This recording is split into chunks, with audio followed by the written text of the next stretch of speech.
Hello, friends and neighbors. Welcome to the Gifts of Glory podcast, where we celebrate and promote men and women using their gifts for God's glory. This week, we get to meet someone that I've only known via social media and a couple of phone interviews promoting the different events that I've been a part of. This week's guest is Denise Baran-Unland, features editor at the Joliet Herald-News. She's also an author, a blogger, and co-founder of WriteOn Joliet. You'll find all those links in our show notes, and we'll get to hear all about the many projects that Denise is involved with here in just a moment. Now, here at Gifts of Glory, we strive to produce quality projects in entertainment like well-versed comedy, PureFest, and hopefully you'll agree that this podcast fits in with that goal. Now, if you like what we're doing and you want to help us get better, help us grow, and help our ministry grow into the nonprofit status that we're envisioning, would you consider supporting us through Patreon? You can find us at www.patreon.com/gifts4glory. That's patreon.com/gifts4glory, and become a monthly patron to help Gifts for Glory Ministries grow and do more for God's glory. That's patreon.com/gifts4glory. You also find that link in our show notes as well. And as we've been doing here in the second season of the Gifts for Glory podcast, one of the things that I kind of neglected to do in the beginning stages, trying to find my legs underneath me in the podcasting world, is we're highlighting Christians that they're telling their testimony and everything, but I wanted to include, and I continue to include now, a Devotions with Dave segment. Devotions with Dave is the segment that carries over from our old Ha Ha Men and Ha Ha Ha Men podcast with myself, Ryan McChesney, and going way back with Ken Lubinsky. So that was kind of our little nickname for the segment, and I decided to keep it. So here is our Devotions with Dave segment. We're going to read from Psalm 19, verse 14. And this one is a very important verse for me as an improviser, as a comedian, as somebody that spends a lot of time in front of people. Psalm 19, verse 14. May the words of my mouth and the meditation of my heart be pleasing to you, O Lord, my rock and my redeemer. Again, that's, may the words of my mouth and the meditations of my heart be pleasing to you, O Lord, my rock and my redeemer. And for me, when we take the stage with well-versed comedy, when I ever do improv with anybody else, that verse sticks with me because I want not only the words of my mouth when I go up on stage and create something to honor God, to glorify God, to bring honor and glory to my faith, not to me, but to the faith and to who I have the faith in. I want those words to be pleasing to God. I want the meditations of my heart to also be pleasing to God. So in that verse, of course, it applies to much, much, much, much more than improv or performing or even giving a message on a Sunday morning. And that should be a prayer that we all consider. Because Jesus told us in the New Testament that it's not necessarily what goes in, but what comes out that defiles you. And so if you are focusing on making sure that the words of your mouth and the meditations of your heart are pleasing to God, then you won't be defiling yourself, and you won't be hurting your ability to witness and your ability to minister to others. So I just want to leave you with that verse this week. May the words of my mouth and the meditation of my heart, which means the thoughts, the things that my heart carries, the things that my mind and my heart consider and think about and focus on, very similar to Philippians 4:8 in that kind of context. But again, may the words of my mouth and the meditation of my heart be pleasing to you, O Lord, my rock and my redeemer. Psalm 19:14. And reading that out of the New Living Translation. So I hope that you will spend the next week and even more considering what are the meditations of your heart. What are the words of your mouth? Because they do carry value. And you have to determine what value are they going to hold. Are they going to hold earthly value where it passes away? Or are they going to hold kingdom value where you bring people closer to God and closer to Jesus, and those that don't know Jesus closer to salvation and eternal life? So just focus on that this week. And I hope that this Devotions with Dave segment will uplift you and encourage you this week. Now let's get on to our interview. Denise has really been awesome the last few years as I've come to know her through social media and as I said, the phone interviews. She's helped us get the word out about projects like the Delwood Block Party a few years ago, as well as PureFest, Welver's Comedy when we filmed in Lockport this past summer.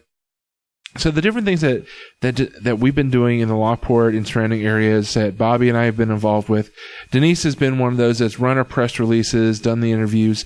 So I've only known her professionally through those interviews. I wanted to get to know a little bit more about her. So I wanted to bring her in. So we brought her here to the church, here at Crosspoint Church, recorded this interview. It was a really fun interview, really great interview to get to know the person kind of behind all these different projects, like WriteOn Joliet, the features editor at the Joliet Herald-News. So we get to hear about that, hear about her blog and all those sort of things, and all that and more here on the Gifts for Glory podcast. So check it out.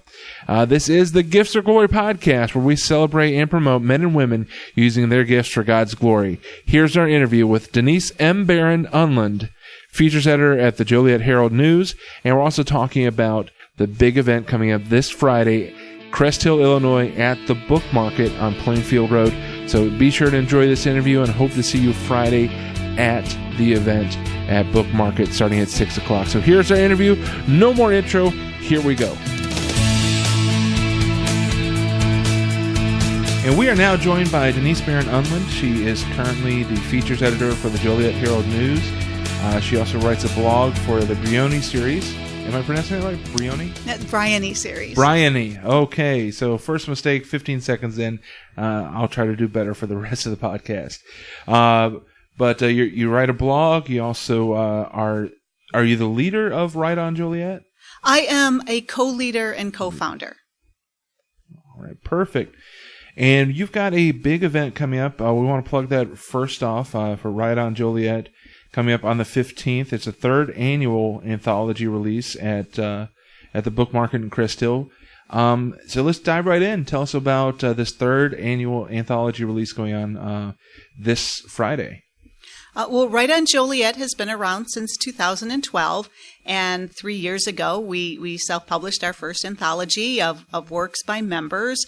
There's essays, there's novel excerpts, there's poetry, and every year we celebrate the release with a party over at the Book Market. There will be chef-created appetizers and desserts, because I have a couple of kids who are chefs, and there will be books for sale, members' individual works, as well as the anthology. And it's an after-hours event, so the Janet Staley, who is the owner of the Book Market, very graciously stays open for us once a year, and we have a nice reception. Everybody is welcome.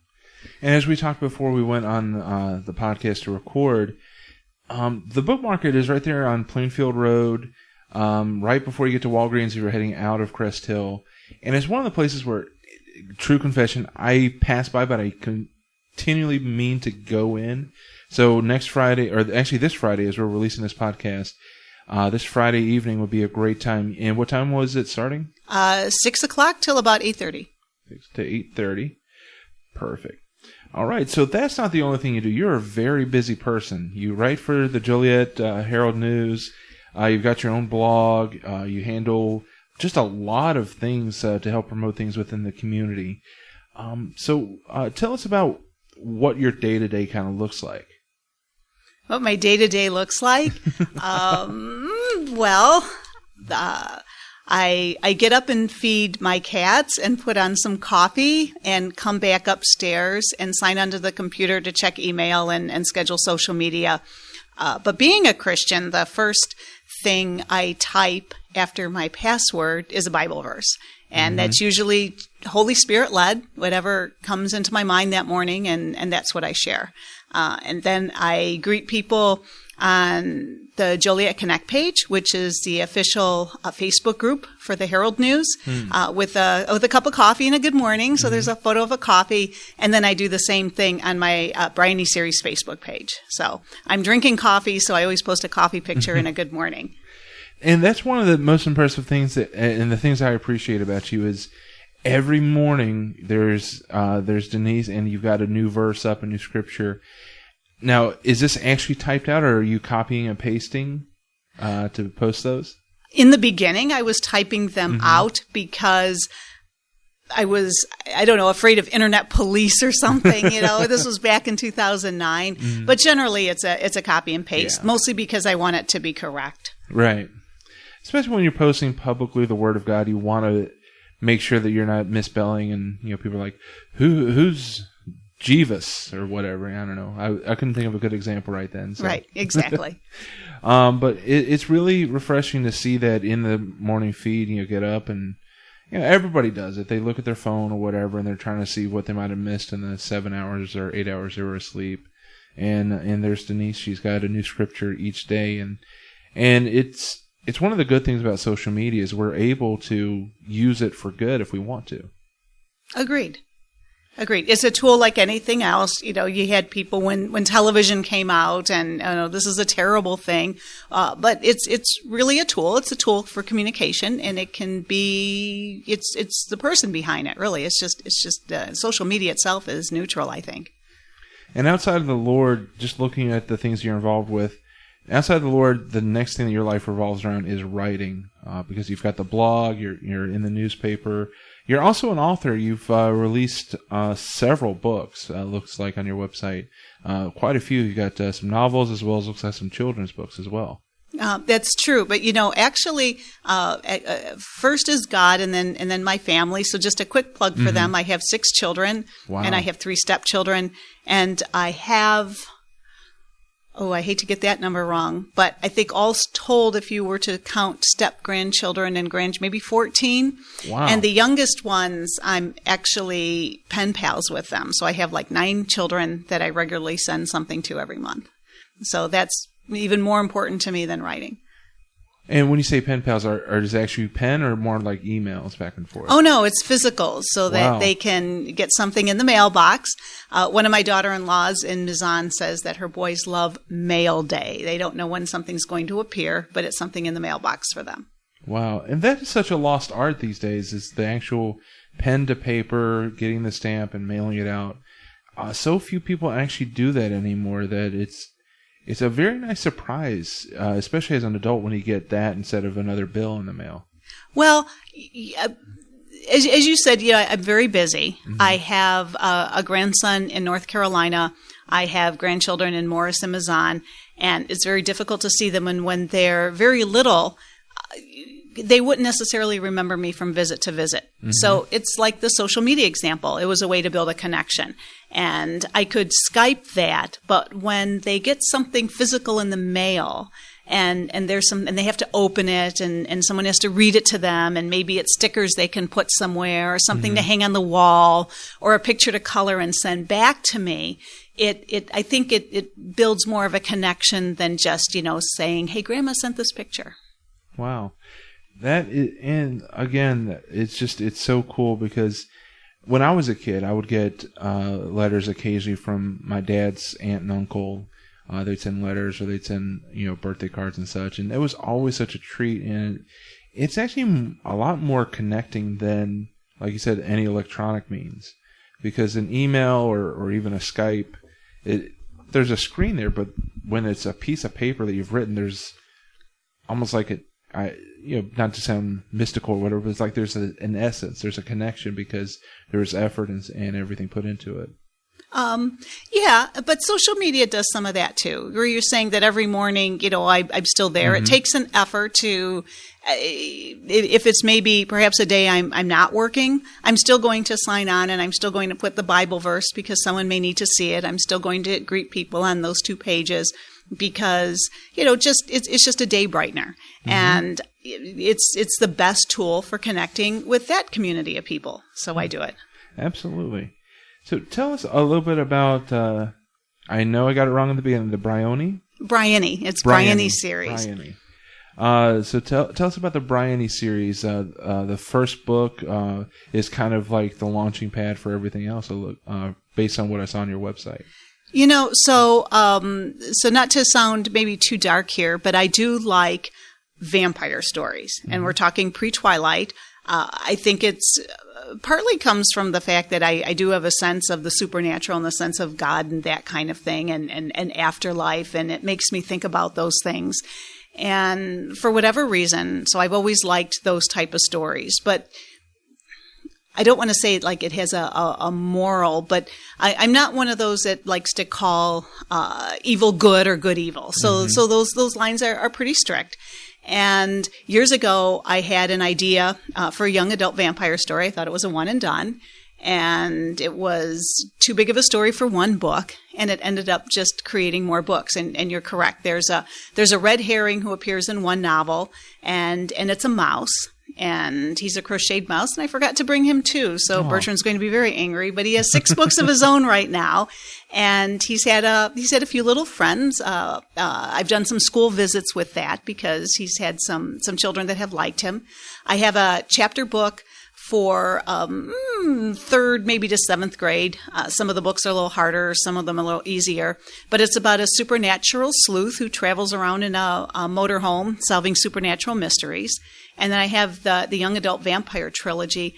And then I have something, and I'm really proud of it because it was an 8-year project. I wrote a prequel to the trilogy.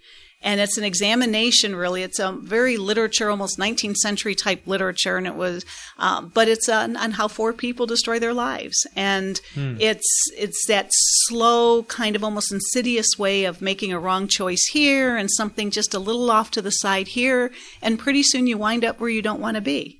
And, I think good can be that way too. You make a series of good choices here, there, and we either develop ourselves, I think, from the inside out, or we destroy ourselves. And so that's, yeah. And we see that all the time in the news where somebody will have a fall, but you know that the fall didn't start with the big mistake. It started with the small, the one compromise, the second compromise, and then suddenly, no one's going to notice this one. And so, that's a very interesting topic, is to really look at how the fall happens. Exactly. And, going back, I guess, to being a Christian, when you talk about being made in the image of God, and you think of God as creator. And, if you believe in that, we're, called to be co-creators of God, and he gives us that free will. So we do work with God to create ourselves. Now, how we do that and what we kind of end up with, he guides us, but he's not going to get in our way either if we choose something else. And so it's kind of an examination of that without reading heavy. It's still a novel. Mm-hmm. And that kicked off everything because you've got the blog. And the blog is kind of a combination of updates of what's going on, as well as, I think, some personal things that you share. So tell us about your blog a little bit. Well, the reason for the blog is kind of a funny one. When I was working on the first book back in 2008, 2009, things I was reading was that authors should have blogs. And my daughter, Sarah, was creating my website. And I was like, what's this blogging thing? I mean, it looks kind of like online diaries. I don't want to do that. And so she researched that, and she said, well, it's just kind of a way of keeping people updated what you're doing. I was like, who cares what I'm doing? And she actually was the one who created a list of topics. She says you could talk about the book. You could talk about topics related to the book. You could talk about you as a writer. You could share a little bit about your family. So I've done all of those things, and I've blogged nearly every day pretty consistently since 2010. And that's a wealth of information, if nothing else, to pass on to this extended amount of generations that are following you, because you said you got 14 some total grandkids, and so you've got all this history that they can look back on and say, oh, look what grandma went through or what she had to say. And so I think that if nothing else, that you're passing on that a little bit of that through legacy through the blog. Oh, I didn't even think of it. That's good insight. Thank you. Oh, no problem. I always try to sound deep and intelligent. Well, that worked for me. Yeah, your son is here, and I have yet to make him crack a smile, so I'm going to get that done by the end of the show. You just did. All right. So if somebody wanted, if we piqued somebody's interest and they wanted to check out the books, what's the best way to find them? Are they at the book market, or Do they order them online? What's the best way? They are at the book market, or you can check out the website, which is being updated by another son, and that's, I'll tell it and then I'll spell it. It's BryonySeries.com, BRYONY series.com. Okay, and we will also have that linked in the notes for the show, so you can find that very easily. Also, we'll have the link to WriteOnJoliet.com, the big third annual anthology release coming up this Friday at the book market in Crest Hill. So now let's go backwards. Let's find out a little bit about you growing up and hear about your journey of faith, because as we've laid out, you're very strong in your faith. You share it every morning. But how did you get there? How did your faith walk develop? Well, I have always had the sense of a presence of God. And I can't remember a time when I didn't recognize that he was there. I didn't always necessarily have a super developed faith. I just knew he was there. I went to Catholic grade school. I attended Catholic churches. One of my first acts of rebellion at 14 is I quit going to church because it was boring. But also, I didn't have a lot of examples of really faith-filled people who were living that out. I knew people believed, but I'm not going to say people were hypocritical. I don't mean that. I was just starting to explore, I guess, other things. At 14, I was reading about other denominations. I was reading about other religions. I read about non-Christian religions. And I found those things very interesting. And not until after my first son was born in 1982 did I return to the church. And I think I was starting to get some examples just from other mothers I've met, other things I've read, connecting with mothers just through books and their parenting styles. And their father he belonged to a Byzantine Catholic church, and it had a rich family history, and it was unlike anything I had ever seen. And I made a decision on Christmas Eve, at Christmas Eve Mass with my parents, and Christopher was 9 months old, that I was going to go back. I was going to, kind of explore this and see where that led. And that was 1982, and I've just been building on that ever since. Wow. What have you found has been maybe the biggest challenge to your faith, or have you seen a lot of challenges? I think there's always challenges to anything, to any relationship. So I don't know if there's been anything that's a big challenge I've not ever doubted God or not felt that he wasn't there. I just think that life has challenges. And there's all kinds of those. So I don't think there's just been one looming one or anything that made me say, "Oh, I'm done with you now," or anything like that. And where in your life did writing become prominent? Was it very young, or was it more later? When did you really start to dive into the world of writing? I think for as long as I can write. Someone in our writers group posted a blog today about why do you write, and he listed some of the common reasons. And I interviewed Beverly Holt today. She's a local organist, and she's very talented. And I asked her that question too, as far as, why she plays. And she said, I think it's part of me.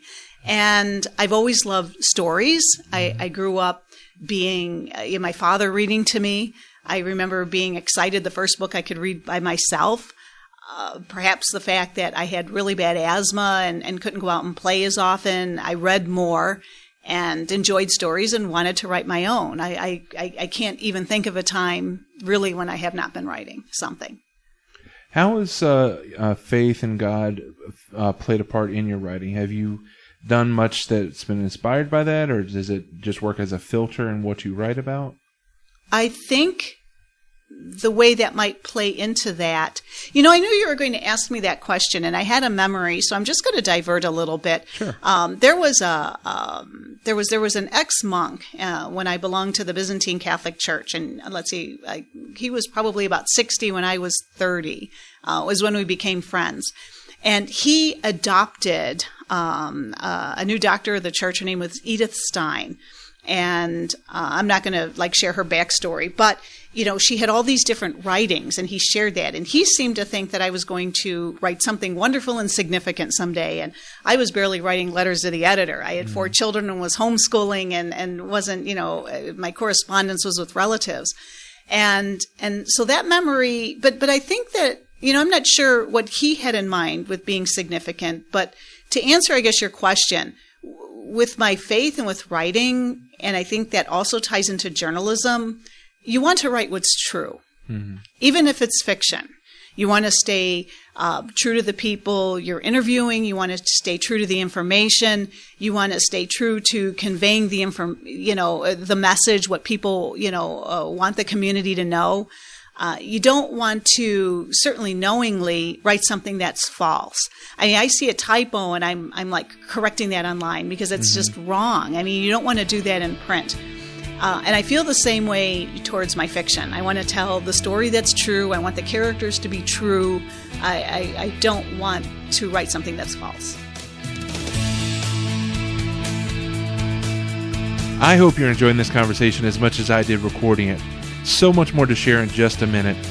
So I don't know how much time you spend on social media or watching the news or browsing news websites, but this world is full of bad news. Sometimes it's downright ugly. We need distractions. We need something that's uplifting. That's what Well-Versed Comedy is all about. Well-Versed Comedy is clean, family-friendly comedy, reaches across generations, across socioeconomic boundaries. We're about bringing people together and sharing the joy and the hope of laughter. So whether you have an outreach event, a birthday party, youth lock-in, conferences, corporate event, date night event, whatever the case may be, let us bring that clean, family-friendly comedy to you. All of our shows are 100% original. They're one of a kind because our show is your show.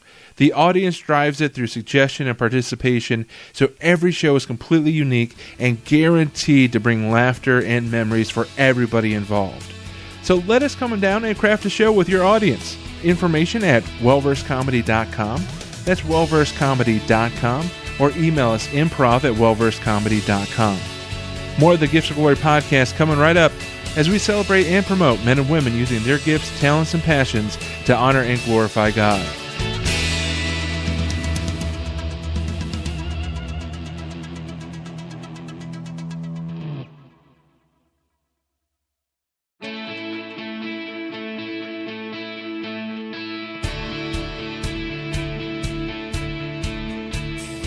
You don't want to, certainly knowingly, write something that's false. I mean, I see a typo and I'm like correcting that online because it's just wrong. I mean, you don't want to do that in print.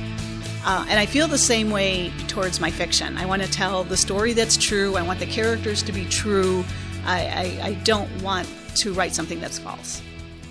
When did you get into professional writing as far as working for the newspapers? I know you started, it looked like you started as a freelance and then kind of worked your way up to the features editor now at the Joliet Herald. That's a little bit of a, not probably a typical path. So I had 3 goals when I was younger that I felt God wanted me to do. One was be married. One was raise a large family. The other was to write. And I wasn't sure what that meant. Mm-hmm. At 18, I wasn't writing. I wasn't married. I didn't want to go to college. College had been my mother's dream. And she took me to the university, at what's now the University of St. Francis, looked through the programs and signed me up for journalism. So this is writing, you're going to go write. So I was a journalism major. I didn't finish because I did end up getting married and then was sick. But that summer that I was getting married, I had an internship at the Herald-News. And I was covering some meetings, the village of Rockdale and New Lenox School Board. And I was assigned one feature story, Martin Mudrock and his wooden planters in New Lenox. That I loved. I was not very good at covering the board meetings. I could not get any more features work. And at the end of the internship, I was married and then I was expecting and then I was sick. And so I stopped school, I stopped work and settled into raising a family. Fast forward to 1997, I did a few seminars on homeschooling at some Barnes & Noble. And Dave Haas, who was the opinion page editor at the time, heard about those and invited me onto WJOL. He had a radio show at the time to discuss homeschooling. And that went well enough. He had me back 2 more times. He asked me to write some columns for him before Common Sense was a thing. And the following year, I was a single parent, and I was recommended for some freelancing. Wow. And so I did that. From 98 to 2000, the end of 2013, and I freelanced for several publications. I built that up. And then from freelancing, you kind of worked your way up into the features editing, or how did that come about? What happened is, so during the time I was freelancing for the Herald-News, Copley owned the Herald-News, and then the Sun-Times owned the Herald-News. And at the end of 2013, the Sun-Times sold it to Shaw Media. Mm-hmm. And then at that point, I think the Herald-News maybe had like 5 staff in the newsroom at that point. And so Shaw Media ran a big ad. One of the reporters called me up and said, look at this position for a features editor pretty much what you're doing as a freelance. You should apply for that job. And I thought, me and 40,000 other out-of-work journalists. Right. But I did apply. I was invited into interview. And a couple of weeks after that, I was sitting in a new desk chair. Well, you had your foot in the door. People knew you already there, so it probably helped give you the leg up, maybe. And also, obviously, God had a hand in it. I really love features. I was very happy to be doing that. And honestly, some of that was shrinking. And I had made the decision at Christmas to, maybe I'll keep a couple of clients and I'll look for something else. Mm-hmm. And I remember, actually you talk about God just saying, well, gosh, we've taken this away, taken this away, taken this away. It was kind of a real tough time in our life. It's like, now it looks like you're taking my livelihood away too. You must be making room for something else. And I really said that. There was that kind of trust. I had no idea what that was supposed to be. And I don't know, maybe it was one of those, it's like, well, if you're willing to give it all up, maybe I'll just hand it right back to you. That's awesome. And that is a step of faith and a statement of faith that a lot of people struggle with, is they want to hold on to what they know so hard that they're not willing to let it go for God to replace it with something better. And sometimes He has to drag us kicking and screaming to where He has us planned, or has a plan for us. Yeah, and I don't think it was necessarily that at all, because, when I came in and we started the training, the person who trained me said 80% of this job is going to be what you're already doing. So he says the other 20% will show you. Nice. Yeah. It's always nice to step into something you already know. Yeah, a little bit, yeah. All right, so moving forward, you're working for the newspaper, and then you started the newspaper as the editor what year? It says January 15, 2014. Oh. So at this point, you've already had your first book out for a while. I did. We had 1, 2, and the cookbook, which is actually a fundraiser for Big Brothers Big Sisters. And the third was ready to go. And then all of this happened. And I was busy with another project I was doing for hospice as well. And so we delayed that publication almost a year. Wow. Just trying to acclimate to other things. So a few years before the first book comes out, how unnerving was it, or were you nervous at all when the book went to print? How did you feel when you finally get the book sent off to the printers? It was probably more surreal. The story had lived in my head since 1985. And I don't know how to explain what that's like when you're holding your thoughts in your hands. It's become kind of a physical thing.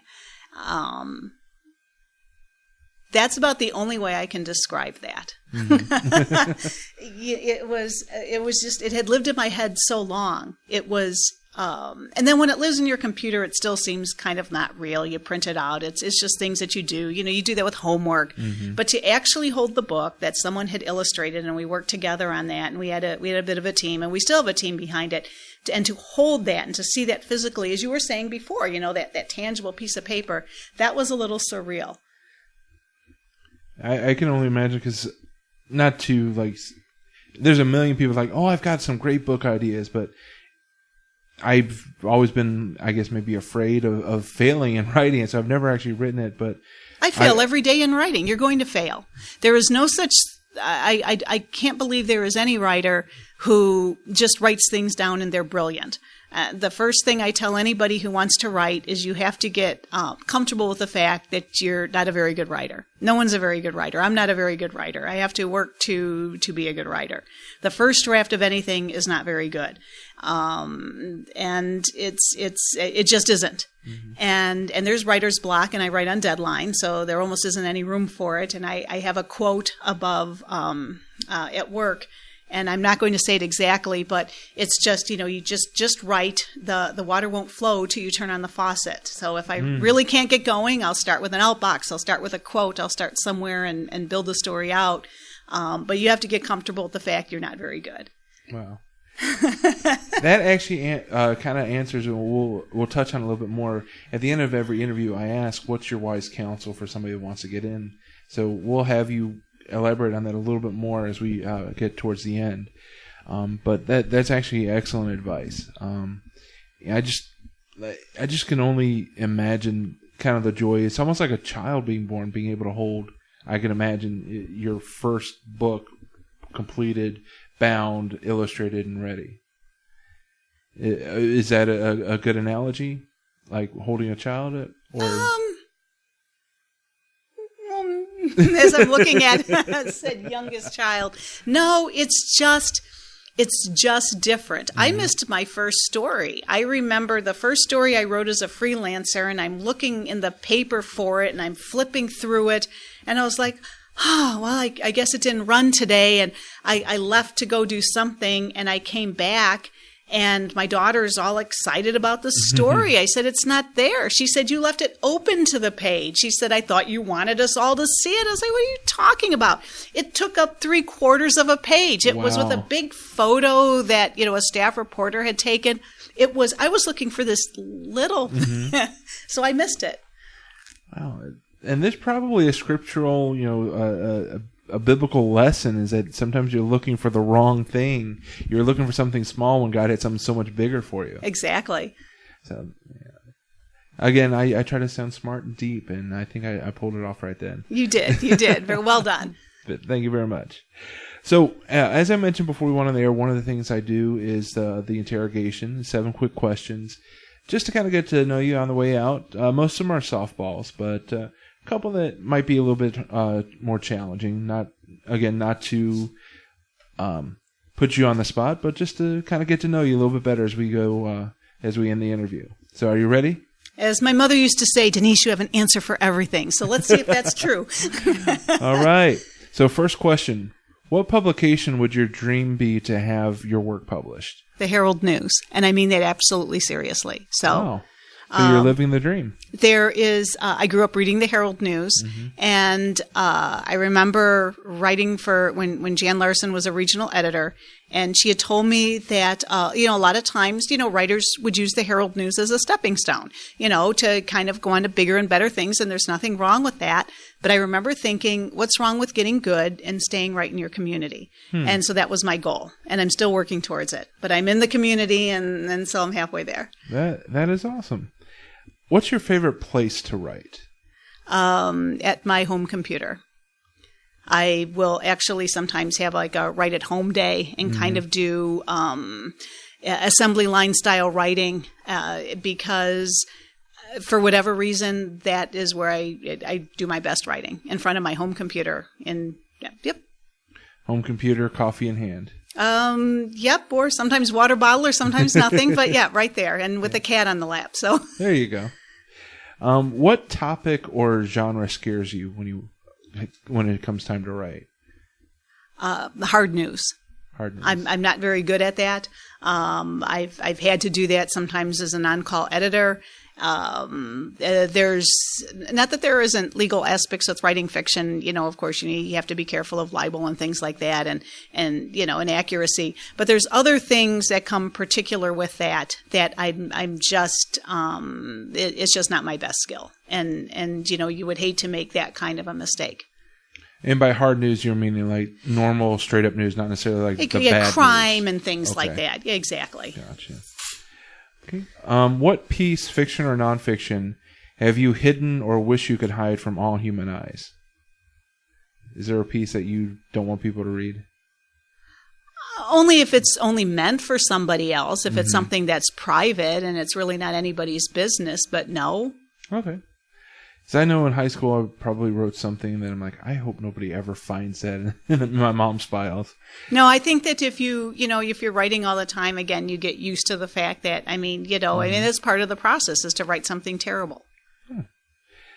Outside of the above question, is there anything that you wish you could change about your life? No. It's a very good place to be. Yeah. All right. Question number 6. What's the favorite feature piece you've ever written?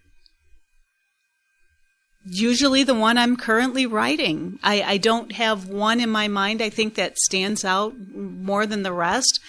What I like about features, I think, is the same thing I like about fiction. I really like people. I like getting to know them. I like engaging with them. I like, writing their stories. People say, well, you should write your memoir sometimes. It's like, that's boring. I live in my head. I don't need to write that, So the one at hand. All right. Bonus question on that one. What's the next story that you're writing that's coming out? Well, I interviewed several of them, and I'm going to be working on them all on Tuesday. So I have several of them that I'm working on.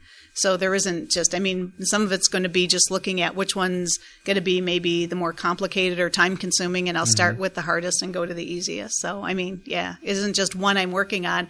There's usually 8, 9, 10 that are published a week. So. Wow. Busy person.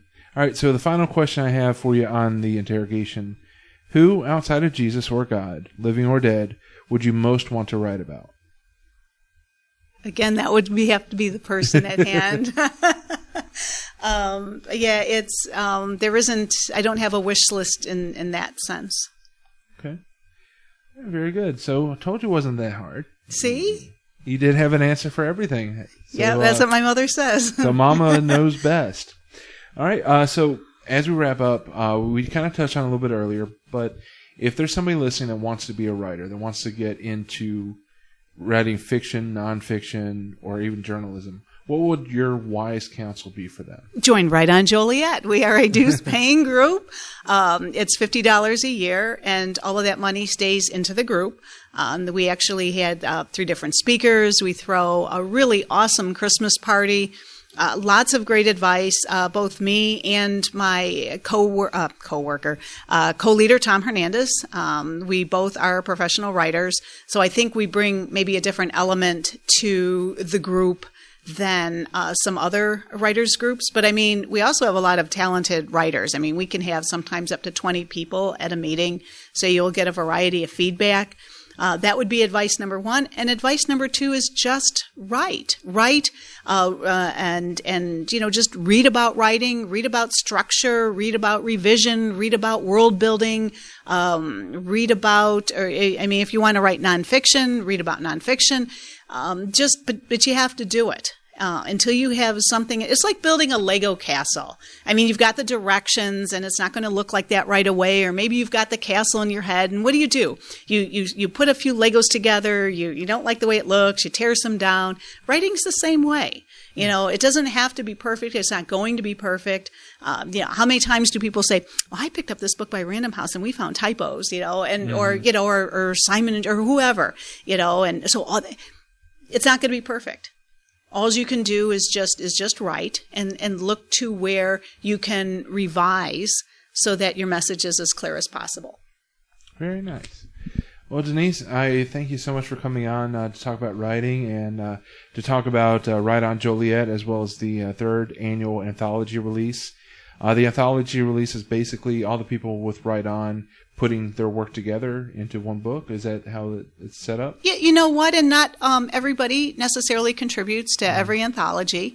I think we have about 15 different writers that are in this one. There is no theme. It's always called Write Where We Are. And it's whatever people want to write about or submit or share. And that release party is coming up this Friday, 6 to 8:30 at the Book Market on Plainfield Road in Crest Hill. Right there near the Walgreens by the Six Corners. So be out there. Is there a cost to get in? There is no cost to get in. There's only a cost if you want to buy a book. The food is free. It's free admission. It's free to talk to us, except maybe me. There might be a fee. So, well, my check to you is in the mail. All right, thank you.